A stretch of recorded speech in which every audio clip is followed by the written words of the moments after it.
नमस्कार मित्रों, आपके अपने YouTube channel JK series entertainment and knowledge में आप सभी का बहुत बहुत स्वागत है। मित्रों, आज हम हैं बाबा बरखंडी नाथ के दरबार में महंत श्री श्री 108 श्री सुनील पुरी जी महाराज जी के साथ। तो सबसे पहले महाराज जी से हम आशीर्वाद लेते हैं। महाराज जी प्रणाम। बाबा बरखंडी नाथ का नाम तो आपने बहुत सुना होगा। शंकर जी की शिवलिंग है यहाँ। बहुत दूर दूर से श्रद्धालु यहाँ आते हैं। श्रावण मास में पूरे महीने यहाँ श्रद्धालुओं की बहुत भीड़ लगी रहती है। श्रावण इस समय भी चल रहा है, लेकिन कोरोना काल की वजह से जो है मंदिर प्रबंधन की तरफ से श्रद्धालुओं को आना यहाँ पर सीमित कर दिया गया है। बाबा बरखंडी नाथ का स्थान पड़ता है उत्तर प्रदेश में। भारतवर्ष, प्रदेश हमारा उत्तर प्रदेश, जिला हमारा गोंडा, ब्लॉक ये हल्धर मऊ पड़ता है, तहसील करनैलगंज है। करनैलगंज तहसील से 5 किलोमीटर ये हुजूरपुर वाली रोड पर, भगड़वा हुजूरपुर वाली रोड पर जब आप निकलेंगे तो 5 किलोमीटर चलकर बाबा बरखंडी नाथ का स्थान पड़ता है। और यहाँ का महत्व बहुत बड़ा है। यहाँ का वर्णन कर पाना संभव नहीं है, लेकिन हम कुछ प्रयास करेंगे। ये जो सामने बना हुआ है ये यज्ञशाला है। इसी में रुद्र महायज्ञ होती 3रे वर्ष जी। और साइड में आ जाओ। इस बार दैविक महामारी के चलते जी अब से यज्ञ जो था वो कार्यक्रम संपन्न नहीं हुआ, नहीं कराया गया जी। कोरोना महामारी के चलते भारी संख्या में श्रद्धालुओं का आना जो है वो वर्जित है। तो श्रद्धालु बहुत जो है कम संख्या में जो भी आते हैं तो अपना हाँ जी, हाँ, जो प्रशासन आदेश है उसका नियम पालन करते हुए लोगों का दर्शन होता है, दर्शन करके जाते हैं। विशेष संख्या में यहाँ श्रद्धालु इस समय जो तीसरी लहर आने वाली है, जो संकेत मिल रहा है, उसके वजह से भी प्रशासन की तरफ से जैसे गाइडलाइन है उसी के हिसाब से हम लोग पालन करते हैं और अपने श्रद्धालु को बताते भी हैं कि आप अपने घर में ही रहकर पूजा इत्यादि करिए और यहाँ आके दर्शन ही करिए और मंदिर के परिसर के अंदर भीड़ ना लगाइए और ना विशेष संख्या में इकट्ठा हो। जी महाराज जी। तो ये सामने जो आप देख रहे हैं ये यज्ञशाला है। उस साइड से चलते हैं। हेलो कहो, थोड़ा तेज चलो भैया। हमारे सभी छायाकार बहुत धीमे धीमे गति से चलते हैं। उनसे मैं निवेदन करूंगा कि थोड़ा सा तेज गति से चलें। ये यज्ञशाला है। ये चलिए अंदर चलिए जी, दर्शन करिए, यज्ञ भगवान का दर्शन हो जाए।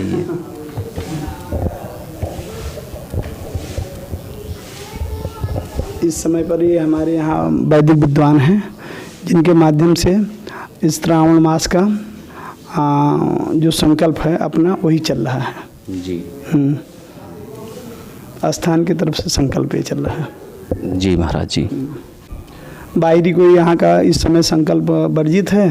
तो हर श्रावण मास पे 1 महीना का जो शिव जी का पर्व होता है उस पे 1 महीना अनुरुद्ध रुद्राभिषेक शिव जी का और महामृत्युंजय का जाप चलता है।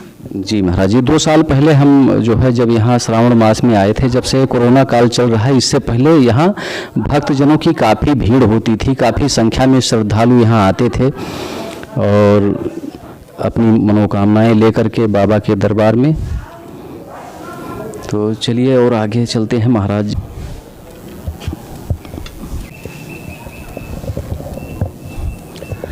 ये मंदिर आप देख रहे हैं सामने, ये बाबा बरखंडी नाथ जी महाराज जी का दरबार है। ये शिव जी का मंदिर स्वयंभू है, अपने आप में निकले हुए हैं और इनकी नवाबी पीरियड में खुदवाई हुई अंग्रेजी पीरियड में धरातल शिव जी की लाट मिलती चली जाती है। और अभी पुरातत्व विभाग वाले आए थे तो बताए इसमें से कुछ हमारी भी जिज्ञासा थी कि कितना वर्ष पुराना ये मंदिर है। तो वो बताया कि मान के चलिए महंत जी, ये 3800 वर्ष पुराना जो शिवाला बना हुआ है वो है शिव जी का। तो कोई व्याख्या उसके बारे में हम वो कर नहीं सकते हैं। उस पर भी अपना मशीन लगाने को सोच रहे थे, इलेक्ट्रॉनिक जो उनके पास में यंत्र थे। और यहाँ पर नवाब हुकूमत में एक बार यहाँ पर जो है खुदाई कराए थे तो इसका इस शिवलिंग का कोई ओर छोर नहीं मिला। जी जी। धरातल से बराबर ऐसे मिलती चली जाती है। हाथी इत्यादि से जंजीरा डवा के भी इंचवाई कराए और वहीं का वहीं पे लाड मिला। और जनमानस में इसका एक वो हो, जब शिव जी की लाड निकली थी जी तब लोग अपना जिज्ञासा की, यहाँ पर एक वन था पहले जी, और वन के रूप में यहाँ पर लोग जब गौ चराने आते थे ग्वाल लोग, तो एक पीपल के अंदर चलते हैं महाराज जी। चलिए अंदर चलिए। साथियों, हम पहुंच गए हैं बाबा भोलेनाथ के दरबार में। अंदर भोलेनाथ का दर्शन करते हैं, बाबा बरखंडी नाथ जी महाराज जी का, जिनके दर्शन के लिए हमारे तमाम श्रद्धालु जो है बेताब रहते हैं। उनके दर्शन के लिए जो है, जो दूर से नहीं आ पाते हैं वो आने के लिए तरसते हैं। भोलेनाथ का दर्शन हम आप सभी श्रद्धालुओं को अपने YouTube चैनल के माध्यम से कराने का प्रयास कर रहा हूं। मित्रों, ये मेरा एक छोटा मोटा प्रयास है। आइए आइए, भोलेनाथ को प्रणाम करते हैं। यहाँ हमें प्रतिध्वनि सुनाई पड़ रही है मंदिर में, यहाँ बोलने पर प्रतिध्वनि सुनाई पड़ती है। इसे आप भी सभी दर्शक महसूस कर सकते हैं मित्रों। तो महाराज जी से हम कुछ यहाँ पौराणिक महत्ता के बारे में समझने का प्रयास करते हैं। और भोलेनाथ के शिवलिंग पर औरंगजेब के शासनकाल में, औरंगजेब थे महाराज जी, कोई और था? औरंगजेब के शासनकाल में, और इधर अंग्रेज के भी हुकूमत में भी इसको खुदवाई हुई है जी। अंग्रेज की हुकूमत में, औरंगजेब के शासनकाल में, नवाबों के शासनकाल में शिवलिंग का कई बार प्रयास किया गया कि ये शिवलिंग कहाँ से निकला है, इनका आदि अंत कहाँ से है, ओर छोर कहाँ मिलता है। तो वो तमाम खुदाई कराए, सब कुछ कराए, लेकिन ओर छोर नहीं मिला। भोलेनाथ की महिमा यहाँ सभी ने साक्षात देखा। अंग्रेजों ने देखा, नवाबों ने देखा, मुगल कालीन शासकों ने देखा। और वो वर्णन करते हुए मैं अपने आप को बहुत सौभाग्यशाली समझता हूँ कि वो वर्णन करने का मौका मुझे आप सभी दर्शकों ने दिया। वीडियो थोड़ा लंबा हो जाएगा दर्शकों, लेकिन आप लोग पूरा जरूर देखें। तो महाराज जी से समझते हैं जी। ये अयोध्या पुराणे पंचयोजनम देवा महादेव स्थानम बनखंडी बनम। पहले यहाँ से राम जन्मभूमि जो है 5 योजन है और इतिहास में पाया जाता है। और ये एक पीपल का वृक्ष था और यहाँ वन था। उसी में ग्वाल लोग गौ चराने आते थे। गौ चराने के बाद में पीपल के वृक्ष के जड़ में एक शिव जी की लाठी छोटी सी पत्थर के रूप में विराजमान दिखाई पड़ी। उसी पे लोग अपना मूंज घूमते थे और बाधी इत्यादि बनाते थे अपने पशु के लिए। एक दिन क्या हुआ कि इसमें से एक हथौड़ा लगा, जिससे एक चिब्भी शिव जी के इस लाठ से निकली, उसमें से रक्त बहने लगा। जब रक्त बहने लगा तो इसकी पूरे चर्चा होने लगी कि यह एक पत्थर में से रक्त बहने लगा है। फिर इसको पूरा समाज में, और इसका प्रयागपुर राजा के स्टेट के जो राजा थे वो जान पाए। फिर हाथी इत्यादि घोड़े से लाकर यहाँ पर खुदवाई इसकी चालू करवा दिए। करवाने के बाद में इनका आद अंत भी नहीं हुआ और ऐसे लाट स्वयं मिलती चली जाइए। हाथी इत्यादि से जंजीरा इत्यादि दबा के और इंचवाई भी कराए। राजा को एक स्वप्न हुआ विशेष कि हमारा एक विशाल वहीं पर मंदिर बनवा दीजिए। तभी से इस शिव जी का मंदिर निर्माण है। अब स्टेट के कौन राजा थे इसके बारे में तो नहीं पता है, मगर जो अवशेष चिब्भी निकली थी वो आज भी विराजमान है। उत्तर अभी भी काला सा वो आकार बना हुआ है जी। नज़दीक से थोड़ा दिखाएं। ये शिव जी की ये लाट वाली जी, ये चिब्भी देखिए, और पत्थर अलग, ये बिल्कुल ये आकार वाला, ये वाली है जी, अलग है और जी, पूरा वो से अलग है। और यहाँ का बहुत बड़ी महिमा है। भूत भान भोलेनाथ सबकी कामनाएं पूर्ण करते हैं। और यहाँ पर हर वर्ष कजरी तीज का भी बहुत बड़ा पर्व लगता है। श्रावण मास का होता है, फगुनी शिवरात्रि को होता है। ये सब यहाँ का पर्व होता है। और क्षेत्र के जनमानस का ये आराध्य देव, कुलदेव और ग्राम देव देवता भी माने जाते हैं। हर लोग अपने साल में एक बार यहाँ पर पूजा इत्यादि करा के और भोजन इत्यादि भी ब्राह्मण खिलाते हैं। जी महाराज जी, यहाँ बगल में कोई मौर्य जी भी रहते हैं, उनका भी हमने कुछ इतिहास सुना है, तो उनके बारे में थोड़ा सा जानकारी दें महाराज जी सभी भक्तजनों को, दर्शकों को। जी हमारे यहाँ बगल में यहाँ से 1 किलोमीटर गाँव एक छुड़ेमुरा गांव है, जिसमें एक भभूति मौर्य के नाम के एक लोग रहते थे। उनका कोई 4 बीघा जमीन था, तो किसी ने लिखा लिया था, तो प्रतिदिन यहाँ आते थे भोलेनाथ के दरबार में, अपना अर्जी यही लगाते थे कि भगवान हमें हमारी ज़मीन वापस करा दीजिए। तो इधर तो ज़मीन उनकी वापस नहीं हुई, मगर वो जाके बलरामपुर राजा के यहाँ उनका जन्म हुआ। जब ज्योतिष लोग विचारने आए तब बताया कि ये जात के मुराव हैं और बाबा बरखंडी नाथ का देन है। वहाँ बरखंडी नाथ का एक स्थान है जिस पे वो अपनी ज़मीन चली गई थी, उसको मांग रहे थे, तो उसी वजह से यहाँ बलरामपुर राजा के यहाँ इनका जन्म हुआ है। फिर महाराज जी क्या हुआ? उनका फिर यही हुआ, वहाँ पर यहाँ पर भभूति नाम था, वहाँ भगवती प्रसाद नाम उनका पड़ा। मौर भभूति ने धन चाहा, पूरब जन्म भयो नरनाहा। जी यही इतिहास है। मौर भभूति ने धन चाहा, पूरब जन्म में वह राजा के यहाँ हुआ, तो वो नरनाहा राजा के रूप में वहाँ पर पैदा हुआ। फिर वो यहाँ लाके दर्शन कराए, और दर्शन कराने के बाद में उन्हीं भगवती प्रसाद राजा बलरामपुर में स्टेट में थे। और यहाँ पर एक जीत भुजवा नाम के लोग थे, तो वहाँ प्रतिदिन यहाँ जल चढ़ाने आते थे शिव जी को, और उनके पास बहुत गरीबी थे, उनके कोई संतान नहीं थे। एक दिन भगवान शिव जी ने स्वप्न दिखाया उनको कि भगवान वो जीत आइए, यहाँ पर हमारी जंजीर लगी है, उसको ले जाइए और उसी का कुदार बनवा लीजिए, आप गुड़ाई जोताई करिए, आपके धन भी हो जाएगा और पुत्र रत्न की प्राप्ति होगी।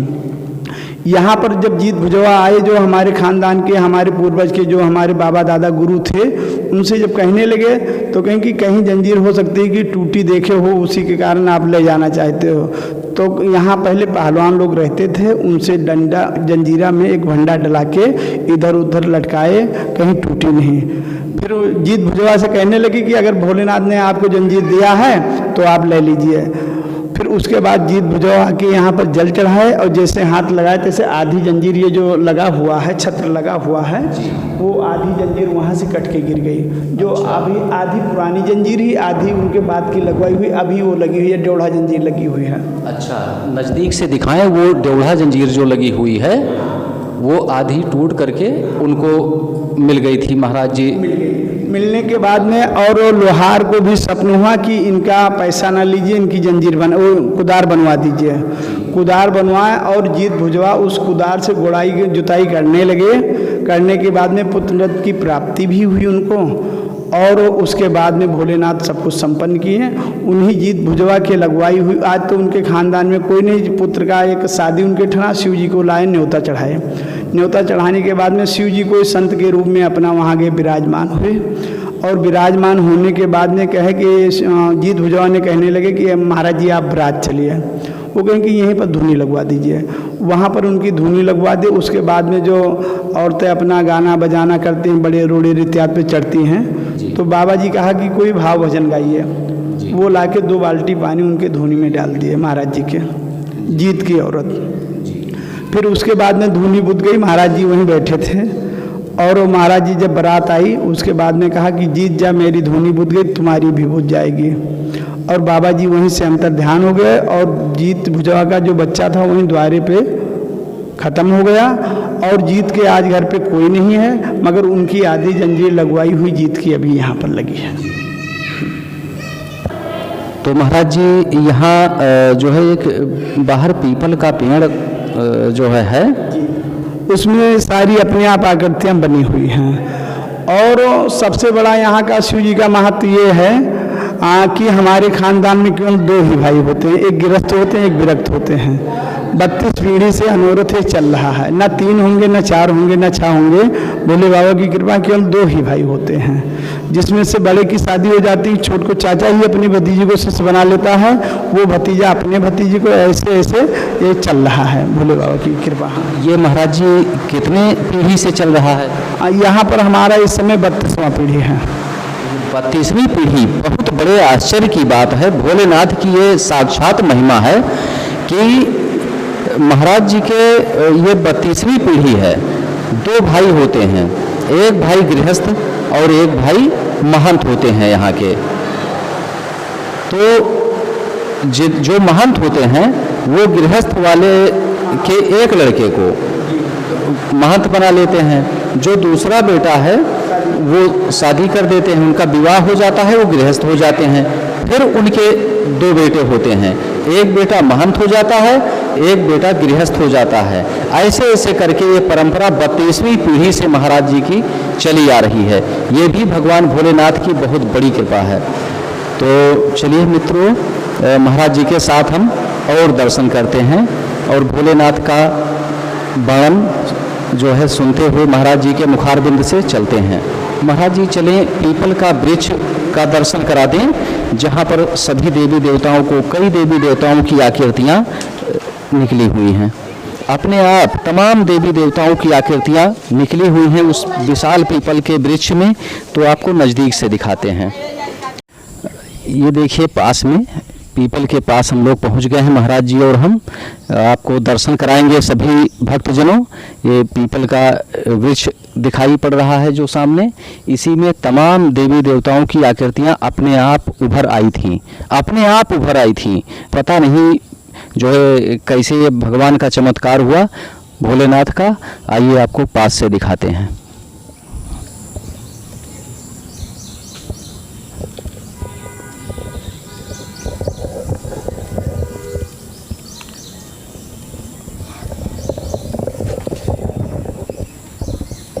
ये सब आकृतियाँ बनी हुई हैं।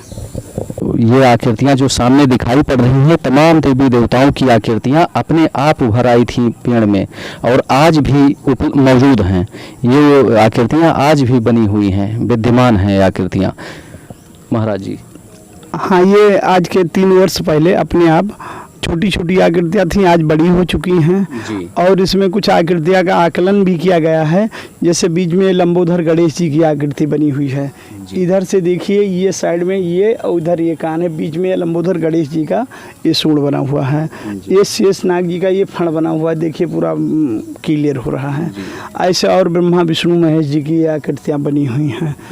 इसी प्रकार के ये सब अनुरोध अपने आप सब बन गए। जैसे शिवखोड़ी आप अमरनाथ जी जाइए, कभी पहाड़ों में आपको बनी बनाई सब आकृतियाँ मिलेंगी सब जी, नंदेश्वर की, शिव जी की, सबकी। उसी तरह से इस वृक्ष में सब आकृतियाँ बनी हुई हैं और लोगों का मनोकामना भी पूरा होता है। यहाँ पर हमारे एक ओपी पांडे जी सीओ साहब थे, जब ये आकृतियाँ देखने आए तो उनको थोड़ा कहीं कि अंधविश्वास है, तो हम कहें इस पर आप कुछ रिसर्च करके अपना देखिए। तो कहीं हमारा ट्रांसफ़र यहाँ से हो गया है और महाराज जी क्या ट्रांसफ़र रुक सकता है। तो हम कहें कि स्वयं नारायण भगवान से कहिए, विष्णु भगवान से भी, जो पीपल का वृक्ष है विष्णु भगवान के रूप में माना जाता है जी। कहें कि ठीक है, हम कहते हैं कि इसका पूरा चौतरा हम बढ़ा देंगे अगर हमारी ट्रांसफ़र रुक जाए तो। यहाँ का ट्रांसफ़र भी उनका रुक गया और एक बगल में यहाँ से तरफगंज का चार्ज पा गए, 2 जगह का हो गया। ट्रांसफ़र तो रुक ही गया, बगल में और चार्ज पा गए, 2 जगह के अधिपति हो गए, 2 जगह के हो गए। उसके बाद में पूरा जो थान बंधवाए हैं जी, ये थान उन्हीं बंधवाए हैं जी, सीओ साहब जो पहले थे यहाँ। हाँ, आप देख सकते हैं भक्तजनों, दर्शकों,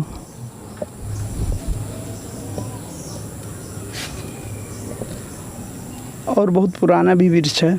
यहाँ पर पहले से भी काफ़ी श्रद्धालु आते थे जी, पूजा पाठ इत्यादि ये लोग करते हैं यहाँ पर जी। हाँ, तो इतना विशाल वृक्ष है पीपल का कि ये कोई अंदाज़ा नहीं लगा सकते हैं। यहाँ के कोई भी जो बहुत बुजुर्ग होंगे महाराज जी, वो भी नहीं जानते होंगे। वो भी नहीं जानते, कहते हैं जब हम देखें तभी ऐसे दिखाई पड़ रहा है, तब से ऐसे ही दिखाई पड़ रहा है। बहुत दिन से जब जो बुजुर्ग हैं वो भी ऐसे ही देखे हैं जी जी।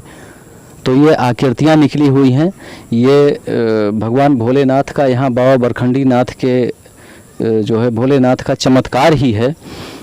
इस स्थान का महत्व है कि आकृतियाँ अपने आप निकली हुई हैं, बहुत बड़ी बात है महाराज जी। इधर से दर्शन कर लीजिए और दर्शन कर लीजिए, आइए जी महाराज जी। हाँ, पूरा और काफ़ी आकृतियाँ ऊपर भी बन चुकी हैं जी। यहाँ पर देखिए सामने पूरी बस महाराज जी थोड़ा माइक में ही बोलें जी जी। ये आकृतियाँ देखिए ऊपर भी बनी दिखाई पड़ी हैं। अच्छा, काफ़ी आकृतियाँ। ये इधर एक हनुमान जी की प्रतिमा बनी इधर थी, से ये कब जी तो लुप्त हो गई है, नहीं तो इधर एक हनुमान जी की प्रतिमा बड़ी अच्छी दिखाई पड़ रही थी जी जी जी। हाँ, जो इस पेड़ में जो है ऊपर आकृति दिखाई पड़ रही है, वो देखिए ये किनकी आकृति है महाराज जी?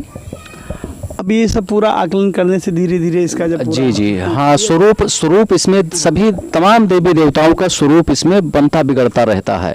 इस विशाल पीपल के वृक्ष में जो है ये भगवान का चमत्कार ही कहा जाएगा कि इसमें गणेश जी का, नंदीश्वर का, ब्रह्मा जी का, विष्णु जी का, महेश जी का, तमाम देवी देवताओं की आकृति स्वरूप इनमें जो है बनता बिगड़ता रहता है अपने आप। ये बहुत बड़ा चमत्कार है। चलिए महाराज जी, और जो है यहाँ के जो, अच्छा महाराज जी, सामने एक टीला के बारे में भी हमने कुछ सुना है कि सामने जो वो टीला, जहाँ वो देखिए जो है बना हुआ नीचे से सामने चल करके दिखाते हैं आपको, महाराज जी दर्शन कराते हैं टीले का। तो ये लमसम 200 बीघा का टीला है जी, यहाँ से दिखाई पड़ेगा महाराज जी। आओ भाई जी, वो सामने जो मंदिर बना दिखाई पड़ रहा है, पानी की टंकी लगी हुई है, स्कूल भी बगल में बना है, वो टीला ऊंचा ऊंचा दिखाई पड़ रहा है। तो वो 200 बीघे का टीला है। तो उसके इतिहास के बारे में हम महाराज जी से जानने की कोशिश करेंगे। पूर्वजों से सुना गया है कि लौ जी का किला था जी। लौ का किला रहा अतभारी जी। पूर्वजों से सुना गया है कि लौ जी का ये किला था। लौ का किला रहा अतभारी, लौदा आज का है नरनारी। धीरे धीरे लौ का किला के बाद में इसका नाम कालांतर में लौदा डीह पड़ गया है जी। हाँ, मगर पहले लोग लौदा डीह के नाम से ये जो है यहाँ किला था, पहले किला था जी। तो वो किला तो अपने आप जो है गिर गया, समाप्त हो गया महाराज जी जी। और वहीं पे वहाँ से सुरंग है इसमें, इस स्थान पे पहले लोग बताते थे कि सुरंग है। वहीं से उसके बाद में जो वहाँ के राजा वाजा हुआ करते थे जी, उस लौदा डीह का जो मतलब वो टीला दिखाई पड़ रहा है, वहाँ से वो बाबा बरखंडी नाथ के मंदिर तक अंदर ही अंदर सुरंग थी। तो यहाँ जो सुरंग किसने बनवाया महाराज जी, कैसे क्या हुआ? अब सुरंग के बारे में बाद में फिर उसके किला के बाद में कुछ राजा लोग बताते थे कि कोई राजा आए थे जी। राजा भी वहीं से अपना पूजन इत्यादि करने के लिए शिव जी का फिर अंदर यहीं आते थे जी। अपने किले से राजा लोग वहाँ किले से ही नीचे नीचे सुरंग में यहाँ भोलेनाथ की पूजा करके बाबा बरखंडी नाथ जी महाराज जी का, और फिर वापस चले जाते थे अपने किले में। तो अब ये देखिए जो है सरकारों ने ध्यान नहीं दिया।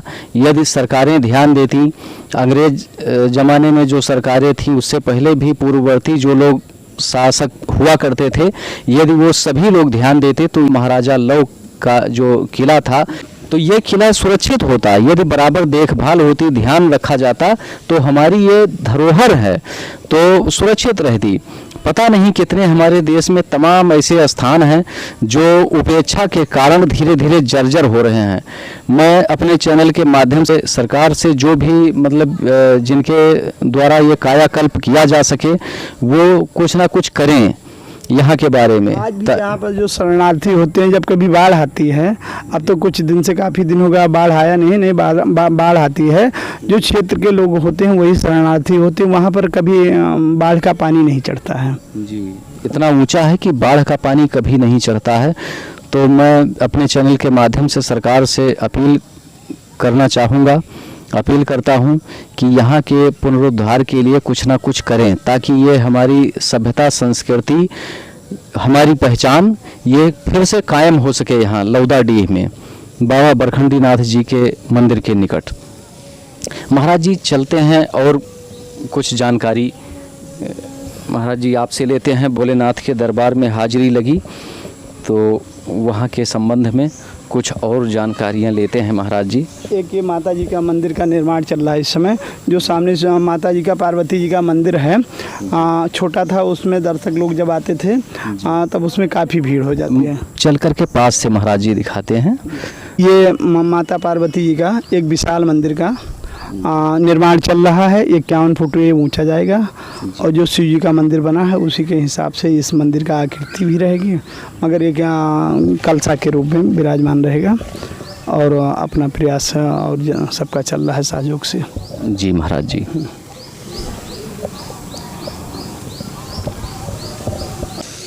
ये कुआं महाराज जी जो है बहुत पुराना लग रहा है। ये कुआं आज भी इसमें सारे तीर्थ का जल पड़ा हुआ है और शिव जी का जो जलाभिषेक होता है प्रतिदिन इसी कुआं से होता है जी। हाँ, इसमें से आज भी 100-200 बाल्टी जल निकाला जाता है जी, प्रतिदिन। जी। हाँ, इस समय तो अच्छा। श्रावण मास का वो चल रहा है, थोड़ा फूल पाती जो शिव जी का जी जल जी, चढ़ाते हाँ हैं, हाँ हाँ, उससे आ जाता है, मैं बिल्कुल जी स्वच्छ जल होता जी है। जी जी, बहुत स्वच्छ जल। हम तो जो है कुआं केवल यही देखे हैं जो साफ़ सफाई युक्त है, बाकी तमाम जगह के कुएं तो बिल्कुल वहाँ उनका वजूद ही ख़त्म हो गया है। तमाम कुओं का कुछ का वजूद ख़त्म होने की कगार पर है, लेकिन यहाँ का कुआं बहुत सुरक्षित है। यहाँ भोलेनाथ का जो है सामने जल चढ़ता है, सामने स्थान है जी, सामने माँ दुर्गा जी का स्थान है जी। साफ सफाई हो रही है जी। और आइए इधर चलते हैं महाराज जी।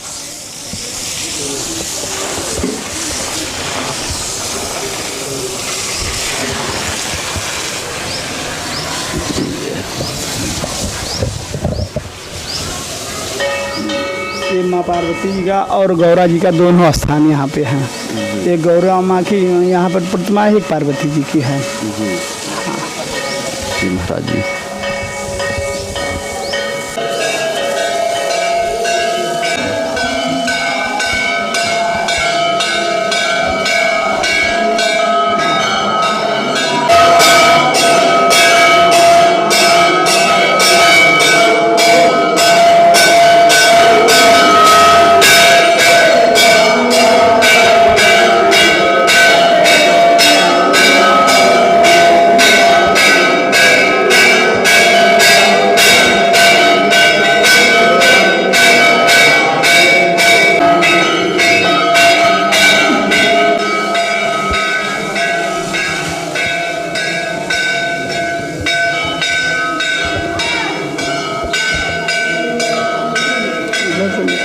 अच्छा, इधर से महाराज जी। अच्छा अच्छा,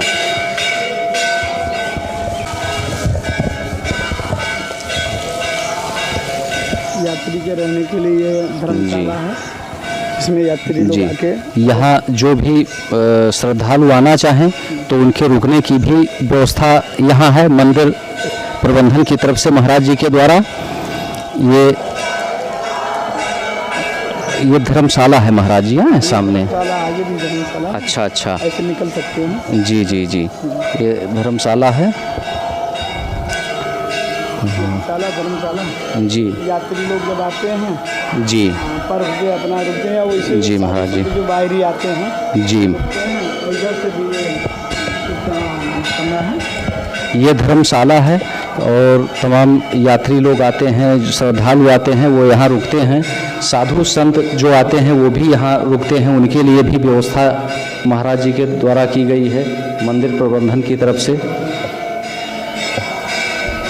जो भी श्रद्धालु यहाँ आना चाहें उनके रुकने की व्यवस्था, उनके जो है भोजन इत्यादि प्रबंध की व्यवस्था, सब कुछ यहाँ मंदिर प्रबंधन के तरफ से रहती है।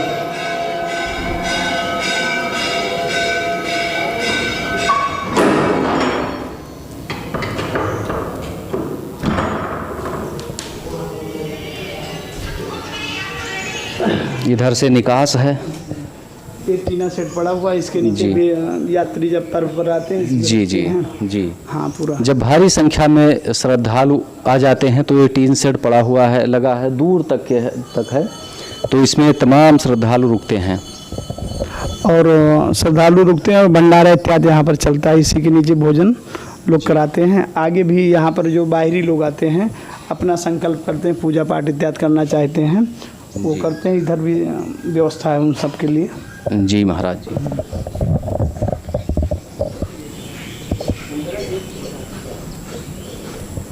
ये अपना स्वयं पूजा कर रहे हैं महाराज जी का। यहाँ पर एक हमारे महाराज जी हैं, राजेश पंडित जी हैं, उनका 1 महीना का अनुव्रत यहाँ का पूरा पूजा चल रहा है जी। तो अब से इसी कोरोना काल में ये हुआ कि अंदर लॉकडाउन चल रहा है, तो महाराज जी इसी कमरा में अपना पूजा पाठ ये कर रहे हैं। महाराज जी का स्वयं पूजा चल रहा है यहाँ पे जी।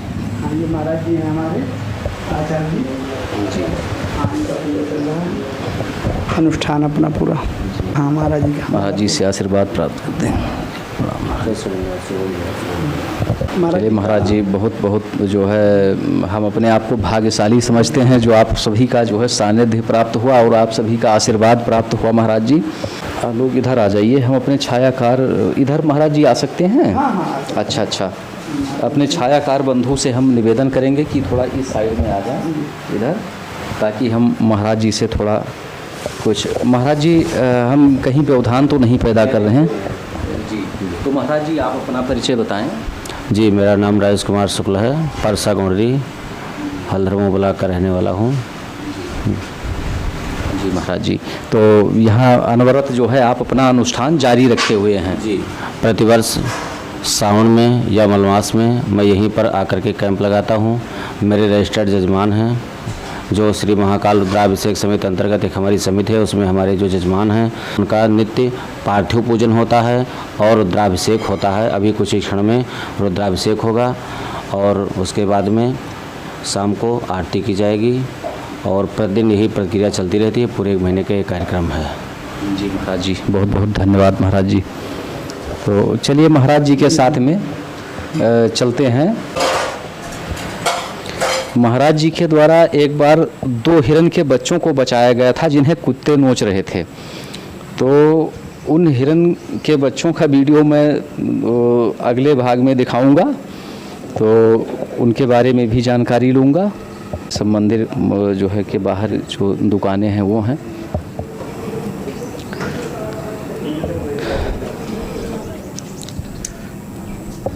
एक बार हम फिर मंदिर के गेट पर आ गए हैं, भोलेनाथ के दरबार में। तो महाराज जी यहाँ का महात्म बहुत बड़ा है। यहाँ के बारे में जितनी बातें आपने बताई हैं वो हमें तो लग रहा है कि बहुत नहीं बताया होगा आपने। बहुत अल्प समय में बहुत जो है कम बातें बताया है आपने। यहाँ और भी तमाम जो है कथाएं हैं जो यहाँ आ करके आप यहाँ के बुजुर्ग लोगों से आप जानकारी ले सकते हैं, महाराज जी से भी जानकारी ले सकते हैं। जी, यहाँ का महत्व बहुत बड़ा है शिव जी का, और बहुत यहाँ पर शिव जी की कथा है। बहुत लोगों का जो कार्य संभव हुआ है और साक्षात हुआ है उसके बारे में तो बहुत यहाँ के दृष्टांत हैं। जितना बताया जाए उतना ही कम है। और आज भी शिव जी के दरबार में कभी गर्मी और ऋतु में रात को अचानक ये लगता है कि शिव जी का पूजा हो रहा है। कुआं पर लोग जल भर रहे हैं, ओम नमः शिवाय का जाप का भी आवाज़ आ रहा है। काफ़ी लोग इसको भी कई बार आके जी। अच्छा, रात में जो है कहाँ पर महाराज जी? इस शिव जी के स्थान पर कभी क्षेत्र के लोग बताएंगे बाबा जी आज रात को ही पूजा कर दे, रात को आपका घंटा का आवाज़ सुन पड़ रहा था। जी, ये सब भोलेनाथ का चमत्कार है, भोलेनाथ की महिमा है। अब माता पार्वती जी के मंदिर में कभी कभी ये लगता है कि कुछ औरतें आके वहाँ पर सोहर इत्यादि ये सब गाती हैं। जी, आप कल्पना कर सकते हैं कि 10 साल पहले कैसा वातावरण था, उससे 10 साल पहले कैसा वातावरण रहा होगा, 100-200 साल पहले कैसा वातावरण रहा होगा, उससे और पहले कितना आध्यात्मिक युग रहा होगा, प्रकृति के करीब अपने आप को इंसान कितना पाता रहा होगा। तो प्रकृति के करीब पाने के लिए, प्रकृति को अपने करीब पाने के लिए विलासितापूर्ण जीवन से थोड़ा सा दूर होना चाहिए। गृहस्थ रहो, अच्छी बात है, लेकिन इतना भौतिक संसाधनों में न खो जाओ कि अध्यात्म को कहीं भूल जाना पड़े। अध्यात्म को न भूलो, मेरा आप सभी से यही कहना है। बस मित्रों, इतना ही। मिलेंगे फिर किसी अगले वीडियो में। नमस्कार।